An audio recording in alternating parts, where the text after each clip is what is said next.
राधा वल्लभ श्री हरिवंश, राधा वल्लभ श्री हरिवंश। नारायणं नमस्कृत्यं नरं च नरोत्तमं देवी सरस्वती व्यासं ततो जयमुदीरये। राधा मेरी माती है, पिता मेरे घनश्याम, इन दोनों की चरणों में मेरा कोटि कोटि प्रणाम। ओम श्री परमात्मने नमः। श्री गणेशाय नमः।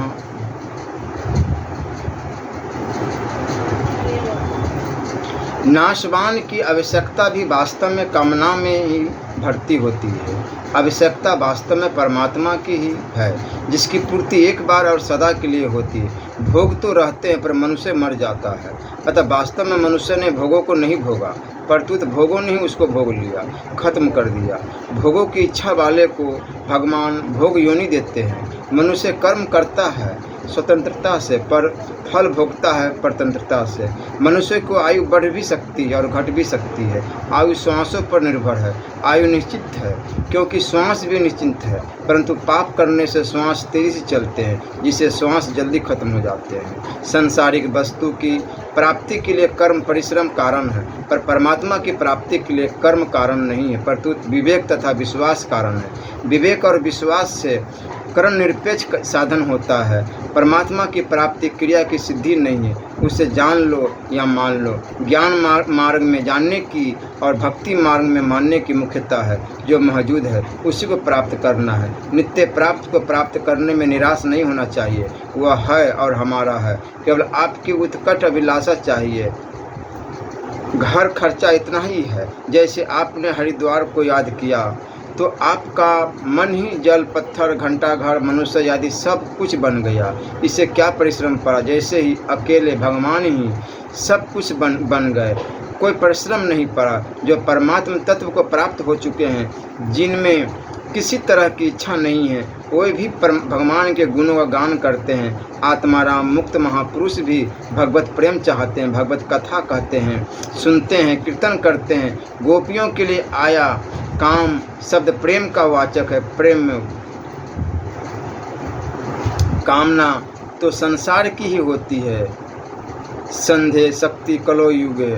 सामूहिक रामायण पाठ में बड़ी शक्ति है। गीता और रामायण के पाठकों को सुनने मात्र से भी एक विलक्षण आनंद मिलता है। उनका श्रवण भी शांति देने वाला होता है। काम करने का अधिकार सबका समान नहीं है, पर भगवत कथा यादि में सबका समान अधिकार है। कथा चारों वर्णों का मानव भोजन है और इसके बाद जो कीर्तन होता है वह मानव दक्षिणा है। अतः सत्संग के बाद कीर्तन सुनने से पहले नहीं उठना चाहिए। जो सत्संग के बीच में उठ जाते हैं वो सभा बिगाड़ आदमी होते हैं, उनमें शांति नहीं होती। पढ़ाई में भी कोई बीच में से गुजर जाए तो अनाध्याय हो जाता है। पाठ में आसन पुस्तक आदि अपनी रखनी चाहिए, दूसरे की नहीं। पैसा दुर्लभ नहीं है, परंतु काम करने वाले पुरुष दुर्लभ है। काम करने वाले हो तो पैसा अपने आप आता है। भगवत प्राप्ति का अनुभव नहीं होता तो संसार की अप्राप्ति का अनुभव करो। संसार बदल रहा है, यह सबका अनुभव है। इस अनुभव का आदर करो और महत्व दो कि यह सब बदलने वाला है। फिर राग द्वेष क्यों करे। संसार को अस्थाई मानने से कोई लाभ नहीं होता, पर अस्थाई न मानने से लाभ ही लाभ है। बदलने वाले को जानने से नहीं, बदलने वाला तत्व शेष रह जाता है। बदलने वाले का ज्ञान न बदलने वाले को ही हो सकता है। आप जागृत, स्वप्न और सुषुप्ति तीनों से अलग है, तभी तीनों का ज्ञान होता है। संसार बदल रहा है, इसको याद नहीं करना है, परंतु इसकी जागृति रखनी चाहिए। संसार नाम ही बदलने का है। संसार हरदम यह जागृति रखे कि संसार बदल रहा है, इसको अस्थाई मानना, इसको भूलना है। याद रखने से भूल होती है, जागृति में भूल नहीं होती। जागृति अभ्यास या क्रिया नहीं, परंतु स्वीकृति है। मांगो कुछ थिर न रहाई, देखत नैन चलिया जग जाई। संसार का ज्ञान होने से परमात्मा का ज्ञान हो जाएगा। आंखें संसार की है, इसलिए इनसे संसार ही दिखता है। परमात्मा नहीं दिखते, क्या कानों से दिखता है, आंखों से सुनाई पड़ता है, कारण कि सजातीयता होने से ही दिखता है।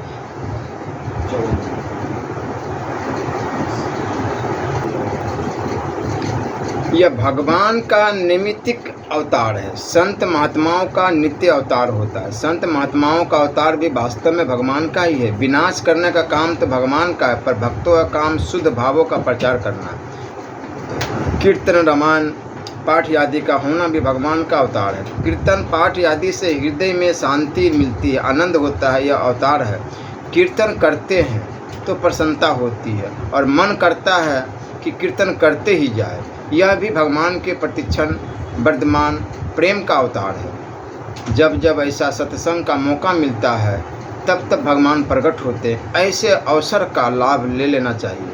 परमात्मा प्राप्ति अपनी लगन से होती है। लगन क्या है? लगन सभी कहे, लगन कहावे सोई, नारायण जा लगन में तन मन दीजे खोय। नारायण हरि लगन में यह पांचों न सोहात, विषय भोग निद्रा हंसी, जगत प्रीति बहु बात। परमात्मा अद्वितीय है तो उनकी इच्छा भी अद्वितीय होनी चाहिए। परमात्मा की प्राप्ति में कठिनता नहीं है, संसार का आकर्षण मिटाने में कठिनता होती है कि प्राप्ति तो अभी भी है पर नहीं को है मान लिया है या बाधा लग रही है। जिस साधन में मन लग जाए वही साधन तेज हो जाता है। यह सामूहिक रामायण पाठ का संयोग भगवान की बड़ी कृपा से मिलता है। इंद्र आदि देवता भी अपने बल से ऐसा आयोग प्राप्त नहीं कर सकते। रामचरितमानस की महिमा अपार है। जैसे समुद्र पर पुल बनाया जाए तो छोटी सी चींटी भी सुखपूर्वक समुद्र से पार हो जाती है। ऐसे ही प्राणी मात्र को संसार समुद्र से पार करने के लिए गोस्वामी जी ने यह मानस पुल बनाया है। ऐसी रामचरितमानस के नभापरायण का अवसर भगवान की बड़ी कृपा से मिला है। उनकी कृपा के बल से ही हम पाठ कर रहे हैं। उनकी कृपा के सिवाय कोई बल ही नहीं है। भगवत संबंधी कार्यों में समय और धन खर्च करने का मौका किसी बिरले को ही भगवत कृपा से मिलता है। जीवन मुक्त भगवत प्रेमी संतों की कृपा से ही यह मौका हमें मिला है। यह एक बहुत विलक्षण अनुष्ठान है। जैसे वर्षा सभी वृक्षों पर समान रूप से बरसती है, ऐसे ही भगवान की कृपा सब पर समान रूप से बरसती है। ऐसे भगवान की कृपा अभी सभी पर हो रही है। वे हमारी योग्यता अयोग्यता को नहीं देखते। भगवान तो अपनी तरफ से ही कृपा करते हैं, दूसरे को देखकर कृपा नहीं करते। त्याग की बड़ी महिमा है, अतः खुद आगे बैठने का आग्रह छोड़कर दूसरों को आगे बैठाए। हर एक काम में दूसरे को आदर देने की बहुत महिमा है।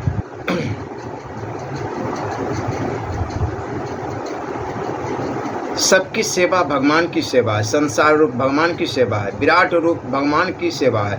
जहाँ रहो वहाँ ही दूसरों की सेवा करो, सुख पहुँचाओ। सेवा करने से पुराना कर्जा उतर जाता है। सेवा करने से दूसरे के निकम्मे बन जाए सेवा करने से दूसरे निकम्मे बन जाएंगे। यह विचार मत करो। अपना काम सेवा करने का है, सेवा करो और भगवान को याद करो। समय खाली मत जाने दो। सच्चे हृदय से सेवा करोगे तो दूसरे के मन में भी सेवा का भाव जागृत हो जाएगा।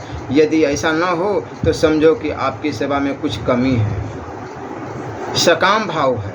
यह कलियुग नाम जप की ऋतु है। ऋतु में खेती की जाए तो बढ़िया होती है, अतः नाम जप करो। बोलो राधे राधे।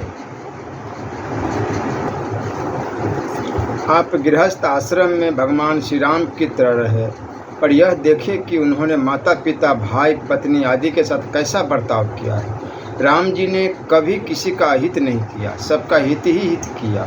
विवाह के समय पति और पत्नी के एक दूसरे को जो वचन दिए थे उनको याद रखो और उनका पालन करो। आपस में प्रेम रखो। स्त्री जाति को दुख देना बड़ा भारी पाप है, अपराध है।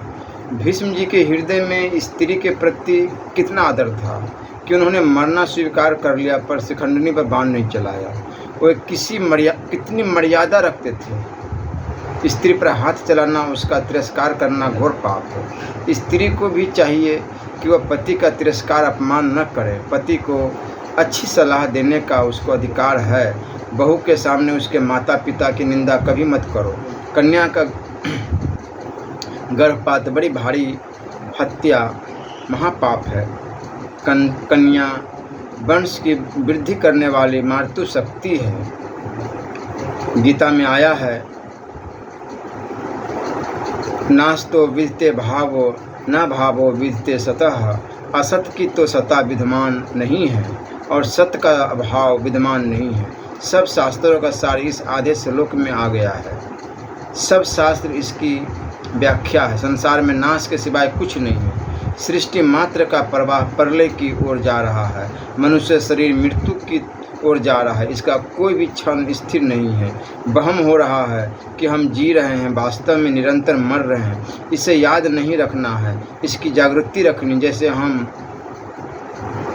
कलकत्ते में हैं, इसे याद नहीं करना पड़ता, परंतु स्वतः इसकी जागृति रहती है। हमें जो भी सामग्री मिली है वह सेवा के लिए मिली है, सुख भोगने के लिए नहीं। भोगों की इच्छा करने वाले को भोग योनि मिलेगी। ईमानदारी का नाम है त्याग और बेईमानी का नाम है संग्रह। रुपया निर्मल है, यह चलता रहता है और दूसरों का काम कराता रहता है। उसे रोक कर मैला मत बनाओ, उसको अशुद्ध मत करो। पापी का कंजूस का धन किसी के काम नहीं आता, व्यर्थ ही जाता है। जैसे गर्मी अथवा सर्दी आती है तो उससे हम अपनी रक्षा करते हैं, ऐसे ही कलयुग का विरोध का समय जोर से आ रहा है। अतः घर में प्रेम रखे, विरोध को घर में न आने दे। सत्संग तीर्थराज प्रयाग है। प्रयाग तो देर से फल देता है, पर सत्संग तत्काल फल देता है। यहाँ पुरुषों को राम जी का और स्त्रियों को माता सीता का रूप देखकर अपने नयन सफल करें। जैसे सर्दी गर्मी से अपनी रक्षा करते हैं, ऐसे ही कलह से अपने घर की रक्षा करें, लड़ाई झगड़े से अपनी रक्षा करें। आज पति पत्नी में लड़ाई होती है, मानो दो हाथों में परस्पर लड़ाई हो रही है। पति पत्नी दोनों मिलकर गृहस्थ है। अतः अपने अपने घरों में सावधान हो जाओ, अपने अपने कुटुंब को संभालो। मनुष्य शरीर में बनी आदत ही अन्य योनियों में साथ जाती है। मनुष्य जन्म सेवा करने के लिए है, लेने के लिए नहीं। सेवा और भजन ये दो खास मनुष्यता के लक्षण हैं। अगर सभी अपनी अपनी जगह तत्परता से कार्य करें तो बेकारी मिट जाएगी। अभी आपके पास सब कुछ है, फिर भी भविष्य के लिए आप और धन चाहते हैं। यदि आपको भविष्य का विचार करना ही है तो फिर अधूरा विचार क्यों करो? मरने के बाद का भी विचार करो, पूरा विचार करो। मरने के बाद क्या दशा होगी, वह क्या प्रबंध होगा। भविष्य के हर एक काम में संदेह है, पर मरने में कोई संदेह नहीं है। मृत्यु अनिवार्य है, इसलिए बुद्धिमान व्यक्ति के लिए विचार करने की आवश्यकता है कि मरने के बाद कहाँ जाएंगे। जाना तो अनिवार्य है। अन्य काम हो भी सकता है, नहीं भी हो सकता। इस तरह अन्य कामों में दो पक्ष है, पर मरने में दो पक्ष नहीं है। मरने के बाद का विचार अब नहीं करोगे तो कब करोगे? नहीं करोगे तो हानि किसकी होगी? शरीर अनित्य है, पर शरीर को धारण करने वाला नित्य है। शरीर के मरने पर हमारी सत्ता नहीं मिटेगी, नहीं तो श्राद्ध तर्पण आदि क्यों करते हैं? मरने पर हमारे साथ जाने वाली चीज़ क्या है, यह कभी सोचा है? कौन सहायता करेगा? दो आदमी एक साथ मर जाए तो भी उसके साथ नहीं रहेंगे, व्यक्ति अकेला ही जाएगा। मरना कोई चाहता नहीं, पर मरना पड़ता है। मरने पर हमारे साथ जाता है स्वभाव, आदत। अपना स्वभाव ऐसा बना लो जिसमें पराधीनता न रहे हो, हर एक परिस्थिति में अपना निर्वाह कर सके। ऐसा स्वभाव बना लो तो संतों का सब आदर इसलिए करते हैं कि उनका स्वभाव अच्छा है, वे सबका हित चाहते हैं। अच्छे स्वभाव वाले को सब चाहते हैं, पर खराब स्वभाव वाले को उसके घर वाले भी नहीं चाहते। बिगड़ा या सुधरा स्वभाव ही साथ चलेगा, इसलिए अपना स्वभाव शुद्ध बनाओ। धन एक कौड़ी साथ नहीं जाएगा और भजन एक कौड़ी पीछे नहीं रहेगा। आपका घर यहाँ नहीं है, आपका घर परमात्मा का परम धाम है। यहाँ तो धर्मशाला है। आप स्वयं अविनाशी हो, फिर नासमान के भरोसे कब तक बैठोगे? बोलो राधे राधे। संसार में कई वस्तुओं और व्यक्तियों का सहारा लेने पर भी सब काम सिद्ध नहीं होते, पर एक भगवान का सहारा लेने से सब काम सिद्ध हो जाते हैं। रुपयों से सब काम सिद्ध नहीं होते, पर भगवान की भक्ति से सब काम सिद्ध हो जाते हैं। कारण कि सब कामनाओं की पूर्ति भगवान ही कर सकते हैं।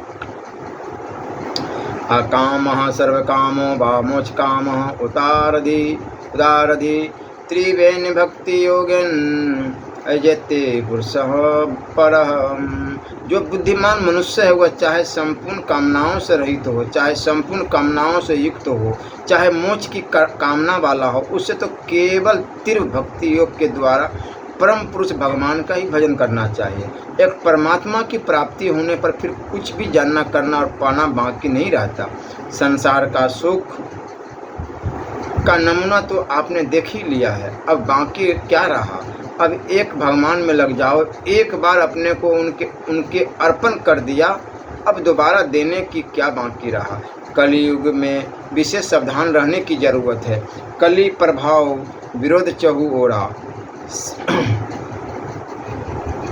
सर्दी में अपने शरीर का ध्यान रखते रखते सर्दी लग जाती है, अतः सावधान रहते हुए आपस में विशेष प्रेम रखे। थोड़ी थोड़ी बात से ईर्ष्या न करे। सास बहुओं का आदर करे, बहुएं सास का आदर करे। स्त्री को विचार करना चाहिए कि पति और उनकी माँ सास को राजी न कर सकी तो क्या त्याग क्या किया। कैकेयी ने वनवास दे दिया, फिर भी सीता जी और श्री राम जी ने उसकी निंदा तिरस्कार नहीं किया, उनमें कैकेयी के प्रति कोई दुर्भाव नहीं किया। रामायण का पाठ करते हो तो वैसी शिक्षा लो। घर में सभी परस्पर प्रेम रखे। जहाँ प्रेम है वहाँ सतयुग है, जहाँ कलह है वहाँ कलियुग है। क्षमा सर्वेषु भूतेषु तिष्ठन्तः परमेश्वरम। जो नष्ट होते हुए संपूर्ण प्राणियों में परमेश्वर को नाश रहित और सम रूप से स्थित देखता है, वही वास्तव में सही देखता है। अविनाशी तत्व एक ही है। तिष्ठम पद का तात्पर्य है कि जाते हुए संसार में वही एक रहने वाला है। नाशवान जाते हुए और विषम संसार में अविनाशी रहने वाले और सम परमात्मा को देखे। घोर कर्म युद्ध से भी परमात्मा की प्राप्ति होती और सौम्य कर्म से भी। तात्पर्य है कि समता रहे।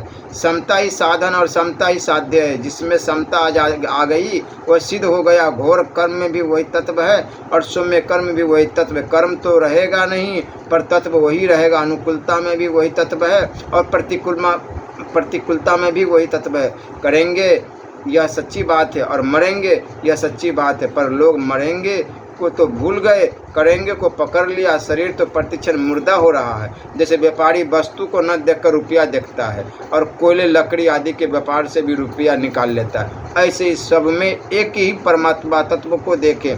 जैसे 84 लाख योनियों में कभी मनुष्य जन्म मिलता है, ऐसे ही मनुष्य जन्म में कभी सत्संग का मौका मिलता है। यह सत्संग का मौका बल बुद्धि विद्या धन चतुराई आदि से नहीं मिलता, परंतु केवल भगवत कृपा से मिलता है। जब मौका मिलता है तब उसका महत्व नहीं समझते, पर पीछे रोते हैं। सब जग ईश्वर रूप है, भलो बुरो नहीं कोई। जैसी जाकी भावना तैसो ही फल होय। जैसे कपड़े अलग अलग होते हैं पर शरीर वही रहता है, ऐसे ही शरीर बदलते हैं पर भीतर एक ही तत्व। सबको सुख पहुँचाओ, सबका उपकार करो, सबकी सेवा करो, मन ही मन सबको दंडवत प्रणाम करो। घरों में परस्पर प्रेम का आदर का बर्ताव करो, सबको ईश्वर का रूप समझो। किसी को भी दुख पहुँचता है तो वह भगवान को पहुँचता है। वस्तुओं को तो दूसरों को दो, काम धंधा खुद करो। सत्संग में स्नान करने से मन पवित्र होता है, भीतर प्रकाश होता है, मुफ्त में आनंद मिलता है। जो कुछ करना है वह न करने के लिए है। जब सब साधनों के अंत में न करना है, करना होना और है, ये तीन होते हैं। हमें है तक पहुंचना है, अपने लिए करेंगे तो है तक नहीं पहुंचेंगे। अपने लिए करने से उद्धार नहीं होता है, अपने लिए न करने से ही मनुष्य योगारूढ़ होता है। अपने लिए करना आसुरी संपत्ति है, आसुरी संपत्ति बांधने वाली होती है। अपने लिए करने से नित्य तत्व की प्राप्ति नहीं होती, परंतु जन्म मरण होता है, क्योंकि करना अनित्य। अतः चाहे संसार के लिए करो, चाहे प्रकृति को सौंप दो और चाहे भगवान के लिए करो, पर अपने लिए मत करो। अपने लिए करने से साधन नहीं होता, असाधन होता है। परहित करने से अपना हित होता है। संसार से सुख न लेना ही संसार के बेमुख होना है। अपने लिए करने से करने का राग बढ़ता है, दूसरों के लिए करने से करने का राग मिटता है। केवल दूसरों के हित के लिए जीना है। सेवा का तात्पर्य न समझने से ही सेवा करने से अहम बढ़ता है। सेवा करना तो मानो कर्जा उतारना है। संसार से मिली हुई वस्तु संसार के ही अर्पित कर दी, इसमें अहम कैसा। समय बड़ा विकट है, हर एक क्षेत्र में पाखंड नकलीपना आ गया है, अतः सावधान हो जाए। बिगड़ी जन्म अनेक की सुधरे अब ही आजू, होई राम को नाम जपो तुलसी तजी कुसमाजू। भगवान का होकर भगवान का भजन करो, कुसंग का त्याग करो, धन मान बड़ाई आदि में आसक्त पुरुषों का संग मत करो, पाखंडियों से सदा बचो। बहनों को विशेष सावधान रहना चाहिए, ठगाई में मत जाओ। जहाँ कनक कामनी का इच्छा है वहाँ सावधान हो जाओ, वहाँ भगवान की प्राप्ति नहीं है। कलयुग का तांडव नृत्य हो रहा है, अतः भगवान को पुकारो, तत्परता से भगवान में लग जाओ। बार बार प्रार्थना करते रहो कि हे नाथ मैं आपको भूलूं नहीं। 5-5 मिनट में प्रार्थना करते रहो। प्राप्त उठने से लेकर रात्रि सोते समय तक भगवान का नाम जप करते हुए प्रार्थना करते रहो कि कलयुग में भगवान ने सभी साधनों की शक्ति को नाम में रख दिया, इसलिए नाम जाप करते रहो। राधा राधा राधा राधा राधा राधा राधा राधा बोलो, सारे बाधा मिट जाएंगे, इसमें तनिक भी संशय नहीं। एकदम सत्य बोल रहा हूँ, मान लो बात, तर जाओगे, बेड़ा पार हो जाएगा, सुखी हो जाओगे। कोई इसमें परिश्रम नहीं, कोई पैसे खर्च नहीं, कोई कठिनाई नहीं करनी पड़ती, कहीं जाना नहीं पड़ता। जो भी काम करते हो वही किसी काम के बीच में ही अपना काम करो। हाथ से नाम लो, मुख से, जिह्वा से राधा राधा राधा राधा। तो आपको जो अच्छा लगे राम कृष्ण हरि बोलते जाओ। हे नाथ मैं आपका हूँ। सत्संग का यह स्थान तीर्थ बन गया है। इस तीर्थ स्नान में हृदय से मान लो कि हे नाथ मैं आपका हूँ। वास्तव में हम भगवान के ही हैं, अन्य के तो हम बने हैं। बच्चा माँ करता है तो वह कोई साधन नहीं करता, उसे माँ नाम मीठा लगता है, वह माँ को अपना मानता है। अर्जुन कहता है कि मेरा मोह मेरे विचार से साधन से दूर नहीं हुआ, परंतु आपकी कृपा से दूर हुआ है। हमारे पर भी कृपा हुई है, तभी यह सत्संग हुआ है। भगवान ने शरणागत होने के लिए सब ढंग बैठाया है। गीता की महिमा अनंत है। एक मनुष्य के भी भावों का अंत नहीं आता, फिर अनंत परमात्मा के भावों का अंत कैसे आ सकता है। कोई भाव भी विशेष रूप से अर्जुन के सामने प्रकट हुए। भगवान के भक्त भी नित्य है, फिर भगवान नित्य हो इसमें क्या आश्चर्य है। उनके भावों का अंत कैसे आ सकता है। कोई कहता है कि मैंने जल पी लिया, भोजन कर लिया, तो क्या संसार में जल भोजन नहीं रहा। ऐसे जब हम कहते हैं कि मैंने गीता के अर्थ को जान लिया, तो इसका तात्पर्य होता है कि हमारी बुद्धि तृप्त हो गई, हमारी भूख मिट गई। गीता के अर्थ अनंत है। जैसे बच्चा माँ के दूध से पलता है तो वह माँ के आगे ही रोता है, ऐसे ही मैं आपके अन्न से पलता हूँ। आप अन्नदाता है, अतः अपनी बात आपसे नहीं कहूँगा तो किससे कहूँगा। आपको मेरी बात सुननी चाहिए। मैं बार बार कहता हूँ कि गर्भपात जैसे भयंकर पाप मत करो। आबादी तो विधर्मी लोगों की बढ़ रही है, पर परिवार नियोजन कर रहे हैं हिंदुओं का। ऐसा कैसा न्याय है। पाप बराबर के पुण्य से नहीं कटता। एक छटाक कीचड़ कपड़े में लगा हो तो वह एक छटाक पानी से नहीं धुलेगा। सेरों पानी लगाने पर भी तंतुओं में थोड़ा कीचड़ रह ही जाएगा। आज पैरों को ऊंचा और सिर को नीचा किया जा रहा है। प्रत्येक क्षेत्र में वर्ण में कलयुग का प्रवेश हो रहा है। कहा जाता है कि आज ब्राह्मण पहले जैसे नहीं रहे तो क्षत्रिय वैसे आदि कौन से पहले जैसे हैं। पतन हुआ है तो चारों वर्णों का पतन हुआ है। कहते हैं कि साधु अच्छे नहीं हैं, तो अच्छे आदमी साधु हो जाओ तो साधु अच्छे हो जाएंगे। हर एक भाई बहन खुद सुधर जाए तो समाज सुधर जाएगा। एक राजा ने सब आदमियों को कुंड में एक एक लोटा दूध डालने को कहा। हर एक आदमी ने सोचा कि कुंड में हजारों लोटे दूध पड़ेंगे, मैं एक लोटा पानी का डाल दूं तो क्या पता लगेगा। ऐसा सबने सोचा तो कुंड पानी का भर गया। वह दशा आज हो रही है। गौ हत्या बंदी के लिए जो सत्याग्रह हो रहा है वह ऊपरी है, हृदय से नहीं है। यदि हृदय की सच्ची लगन होती तो गौ हत्या बंद हो गई होती। सच्चे आदमी बहुत कम हैं, अधिकतर केवल नाम और पैसा कमाने के लिए है। संसार की प्राप्ति में और परमात्मा की प्राप्ति में बहुत फर्क है। परमात्मा प्राप्ति स्वतः सिद्ध है, उनकी प्राप्ति में क्रिया मुख्य नहीं है, प्रत्युत भाव और विवेक मुख्य है। संसार की प्राप्ति में लगन भी हो,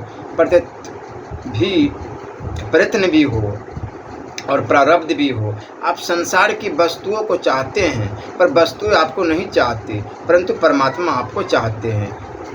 ये यथा मां प्रपंदते तास्थ्यवम भजाम्यहम्। भगवान में दया है पर धनादि पदार्थों में दया नहीं है, क्योंकि वे जड़ है। परमात्मा अनन्य है, अंत उनकी इच्छा भी अनन्य होनी चाहिए, दूसरी कोई इच्छा साथ में न हो।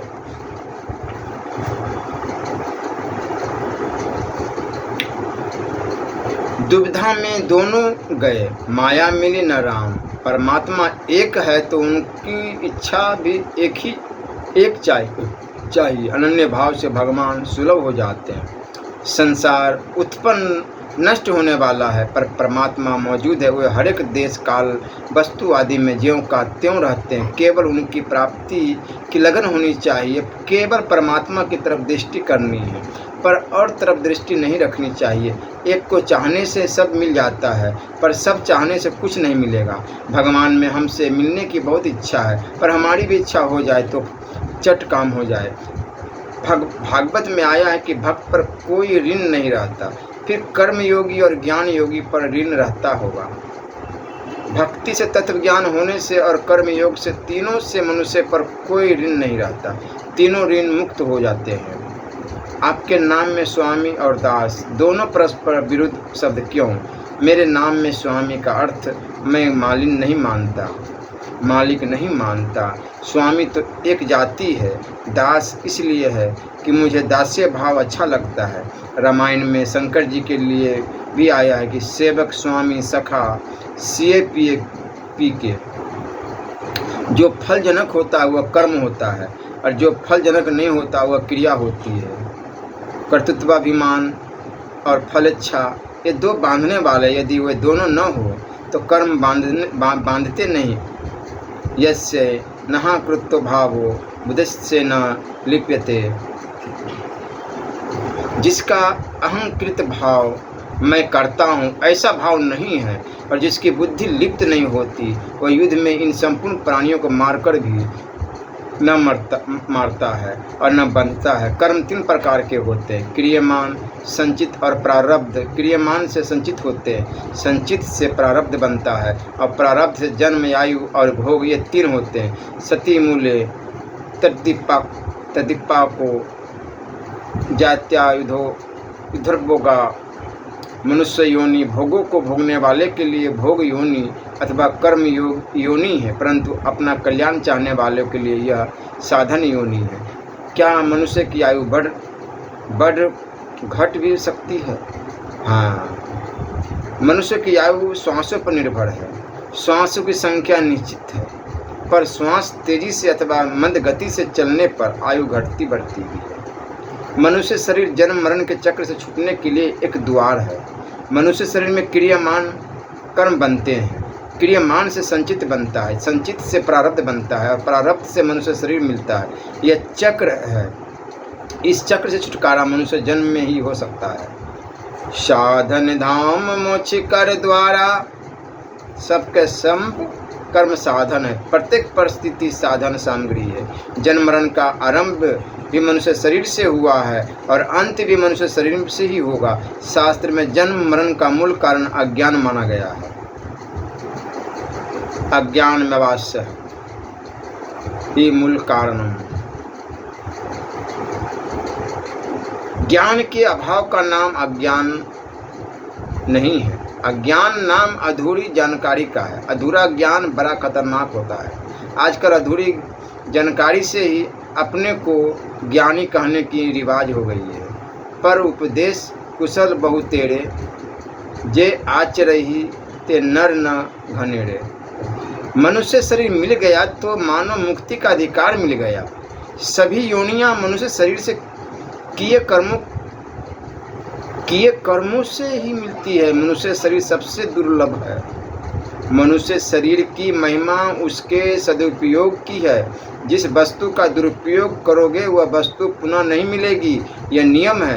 यदि मनुष्य शरीर का दुरुपयोग करोगे तो यह दोबारा नहीं मिलेगा। आपको जो स्वतंत्रता मिली है वह कल्याण करने के लिए मिली है।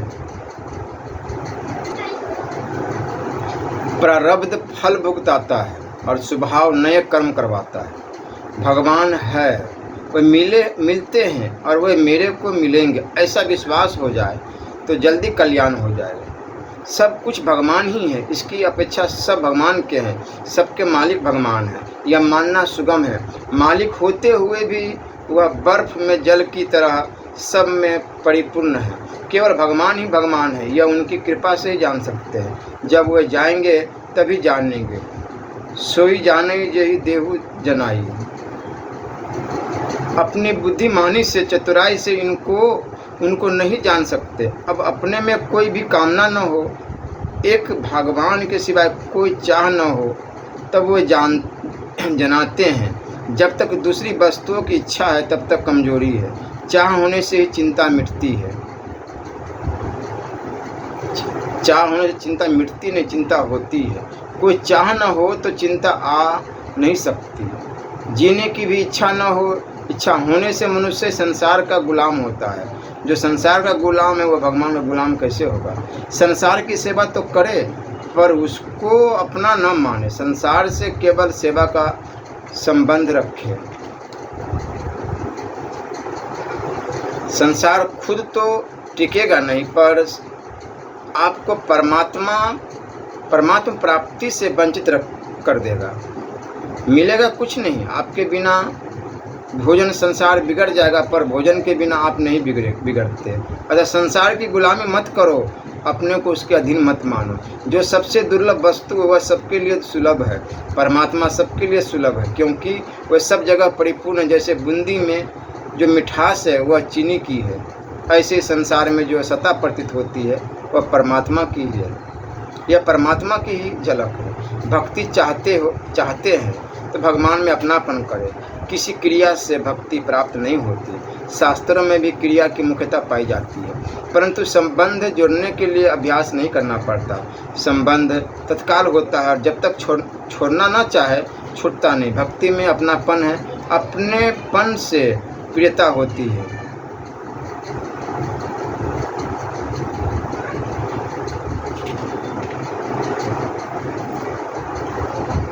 दूसरा नहीं छुड़ा सकता, आपको ही छोड़ना पड़ेगा।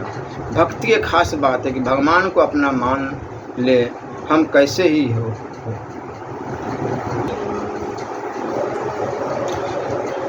भक्ति की खास बात है कि भगवान को अपना मान ले, हम कैसे ही हो, भगवान के ही हैं। सपूत हो या कपूत, पुत हो, पुत तो है ही। अपनापन होने से अपने आप भक्ति आ जाएगी।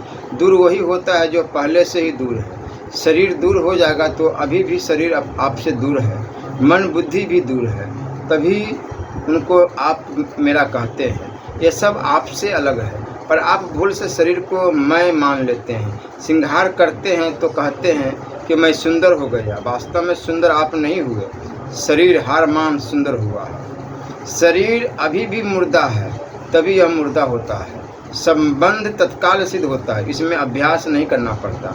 जैसे बिजली से संबंध होते हैं, करंट आ जाता है, ऐसे भगवान से संबंध जोड़ते ही लाभ होता है। मैं भगवान का हूँ, यह याद आना चाहिए और स्मृति का ही प्राप्त होना है। मैं भगवान का हूँ, ऐसा मानने से अपने आप सुधार हो जाएगा, क्योंकि मैं भगवान का हूँ। फिर ऐसा विपरीत कार्य कैसे कर सकता है। भगवान कैसे हैं यह भगवान भी नहीं जानते। यदि वो जान जाए कि मैं ऐसा हूँ तो भगवान सीमित हो जाएंगे। मनुष्य की इच्छा ही बांधने वाली। इच्छा और आवश्यकता ये दो विभाग है। इच्छा की निवृत्ति होती है और आवश्यकता की पूर्ति होती है। भूख प्यास लगने पर शरीर को अन्न जल की आवश्यकता होती है। तो उसकी पूर्ति होती है, पर इच्छा की पूर्ति नहीं होती। परमात्मा की आवश्यकता और संसार की इच्छा होती है। परमात्मा की आवश्यकता स्वयं की भूख है। परमात्मा की आवश्यकता जिज्ञासा में अथवा प्रेम पिपासा में बदल जाती है। इच्छा भोगों की होती है जिसकी पूर्ति नहीं होती। ज्यों धन बढ़ता है त्यों घाटा बढ़ता है, तृष्णा बढ़ती है। भोगों की प्राप्ति तो पशु आदि की योनि में भी हो जाएगी, पर परमात्मा प्राप्ति मनुष्य जन्म में ही हो सकती है। परमात्मा प्राप्ति के सब अधिकारी है। जैसे माँ की गोदी में जाने का अधिकार सब बेटों का है। अतः किसी को भी परमात्मा प्राप्ति से निराश नहीं होना चाहिए। किसी वस्तु को देखने पर उस वस्तु को बनाने वाले की तरफ दृष्टि जाना बुद्धिमानी है। कुम्हार के बिना घड़ा, चित्रकार के बिना चित्र नहीं बनता। इसी तरह यह जो संसार दिखता है इसे बनाने वाला भी कोई है। बीज से वृक्ष बनता है तो बीज में शक्ति कहाँ से आई? हम अंग्रेजी को नहीं जानते तो क्या अंग्रेजी भाषा ही नहीं है? हाँ, यह कह सकते हैं कि हम अंग्रेजी जानते नहीं। ईश्वर नहीं है ऐसा कहना मूर्खता की बात है। ईश्वर नहीं है तो क्या आप सब कुछ जानते हो? बोले तो विचार पूर्वक बोलना चाहिए। पुत्र पिता की परंपरा को देखे तो आखिरी पिता कौन है? सबसे आखिरी चीज भगवान है। संसार को देखने से संसार के रचयिता का ज्ञान होता है। उस विलक्षण रचयिता ईश्वर की प्राप्ति के बिना मनुष्य जीवन सफल नहीं होता। भगवान परिश्रम उद्योग से नहीं मिलते, परंतु भीतर की असली लालसा से मिलते। आजकल के स्कूल कॉलेज मूर्खता के अड्डे हैं जहाँ ठोस मूर्खता भरी जाती है। और बहुत काम की बात है।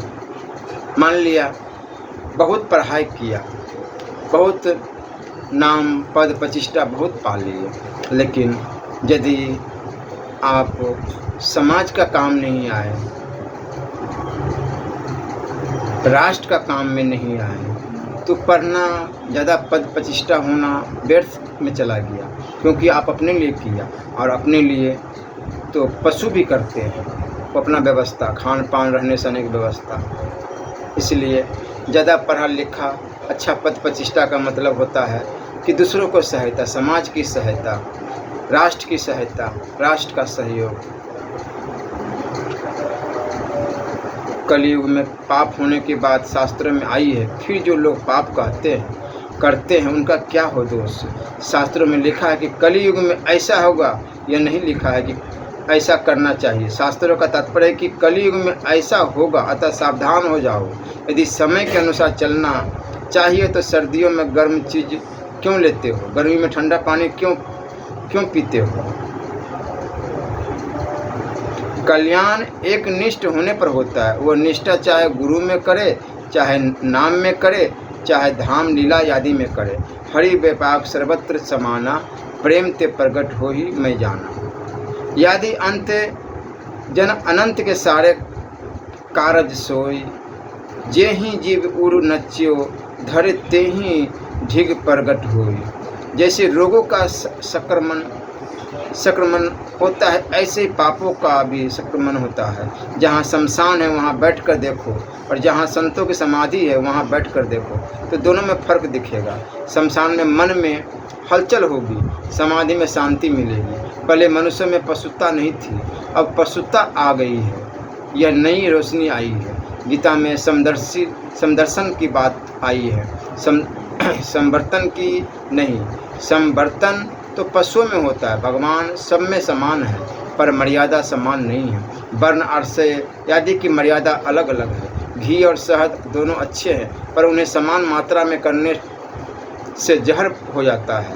प्रकृति की साम्यावस्था में प्रलय होता है। संसार दुखालय है, पर हम उससे सुख चाहते हैं तो दुखी होना ही पड़ेगा। संसार नाशवान है, पर हम बने रहना चाहते हैं तो दुख पाना ही पड़ेगा। यदि दुख नहीं चाहते हो तो संसार की सेवा करो।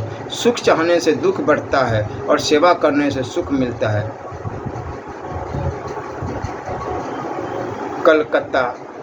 कलिकाता है, मद्रास मद्रासी है, और बम्बई मोहमयी है। ये तीनों समुद्र के किनारे हैं। समुद्र से विष निकला था, वह यहाँ है। जिसके पास बहुत धन है अथवा जिसने बहुत श्रृंगार कर लिया है, क्या वह दुखी नहीं होता? सुख तो त्याग से मिलता है।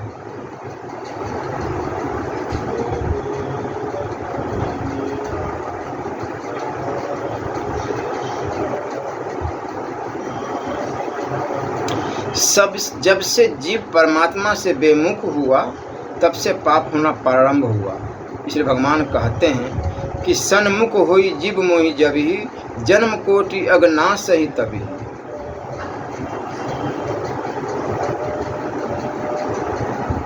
यह संसार सुख चाहने वाले के लिए दुखालय है, सेवा करने वाले के लिए नहीं। आज श्री कृष्ण को भगवान मानने वाले जितने ज़्यादा है उतने महाभारत के समय नहीं थे। भीष्म पितामह, विदुर, संजय और कुंती ये भगवान श्री कृष्ण को तत्व से जानते थे। युद्ध के समय भीष्म जी अपने बाणों से भगवान का पूजन करते थे।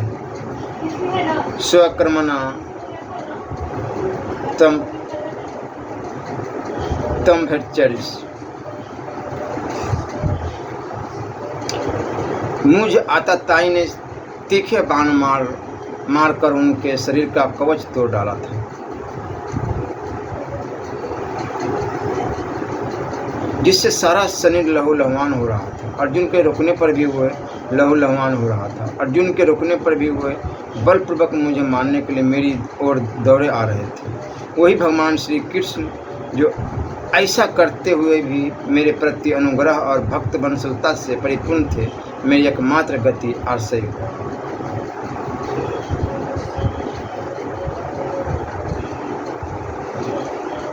हमेशा स्मरण होनी चाहिए और रखनी चाहिए, विस्मरण नहीं होना चाहिए कि हे नाथ, मैं आपका हूँ, मैं आपको कभी भूलूँ नहीं।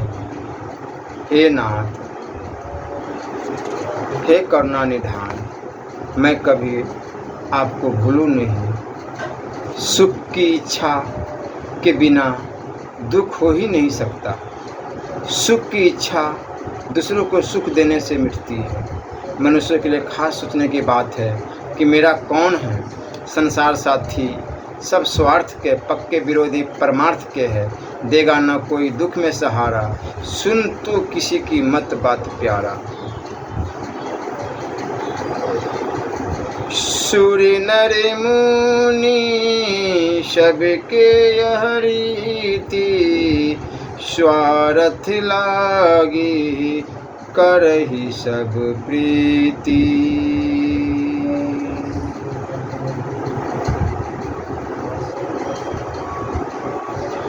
हमसे मान आदर चाहने वाला हमारा कल्याण नहीं कर सकता।